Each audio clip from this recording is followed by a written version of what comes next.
មួយរយៈនេះខ្ញុំអត់សូវដែលបានបង្ហោះត្បូងរតនគិរីទេណាបងប្អូនអរគ្នាដោយសារតែខ្ញុំចករវល់ត្បូងភ្ញៀវកំងហើយឥឡូវហ្នឹងគឺខ្ញុំប្រមូលបានត្បូងរតនគិរីមួយលោកដែល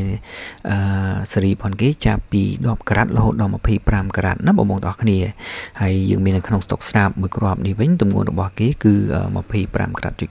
9ពណ៌ខៀវក៏ទៅកងោកទឹកពិសេសសាច់ឡតអត់មានបែបមានស្នាមនេះទេដែលយើងអាចយកទៅធ្វើជាខ្នាតចិញ្ចៀនក៏បានឬក៏ខ្នាតបន្តោងក៏បានណាបងប្អូនទាំងអស់គ្នាហើយបានមួយគ្រាប់នេះវិញគឺទម្ងន់របស់គេគឺ19ការ៉ាត់ចុច65ហើយគេមានស្នាមធម្មជាតិបន្តិចបន្តួចណាបងប្អូនទាំងអស់គ្នាប៉ុន្តែបើយើងមើលភ្នែកទៅទេគឺមើលអត់ដឹងទេ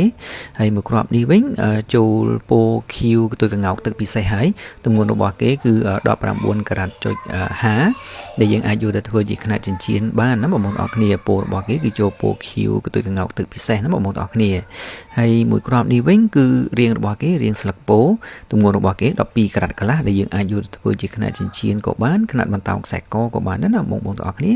ឬក៏បងចង់ឲ្យខ្ញុំសេរីចោះទៅជារាងបេះដូងក៏យើងអាចសេរីទៅបានដែរណាបងហើយមួយគ្រាប់នេះក៏ទម្ងន់ផនគេ12ការ៉ាត់កន្លះដូចគ្នាដែររាងស្លឹកពោដែលយើងអាចចោះទៅជារាងបេះដូងក៏បានហើយមួយគ្រាប់នេះវិញក៏ជារាងស្លឹកពោដូចគ្នាមួយទៀតហើយណាបងប្អូនទាំងអស់គ្នាយើងអាចយកទៅធ្វើជាខ្នាតចិញ្ចៀនក៏បានខ្នាតបន្តោងក៏បានទម្ងន់របស់គេ11ការ៉ាត់20ហើយបានមួយគ្រាប់នេះវិញគឺរាងរបស់គេរាង3ជ្រុងណាបងប្អូនទាំងអស់គ្នាចូលណៃចាំងពេញស្អាតសាច់ឡតហើយទម្ងន់របស់គេ10ការ៉ាត់ចុច85ណាហើយមួយគ្រាប់ទៀតនេះគឺជាប្រភេទត្បូងរតនគិរីពណ៌ខៀវទៅកងោកទឹកពិសេសរាងពងកពើ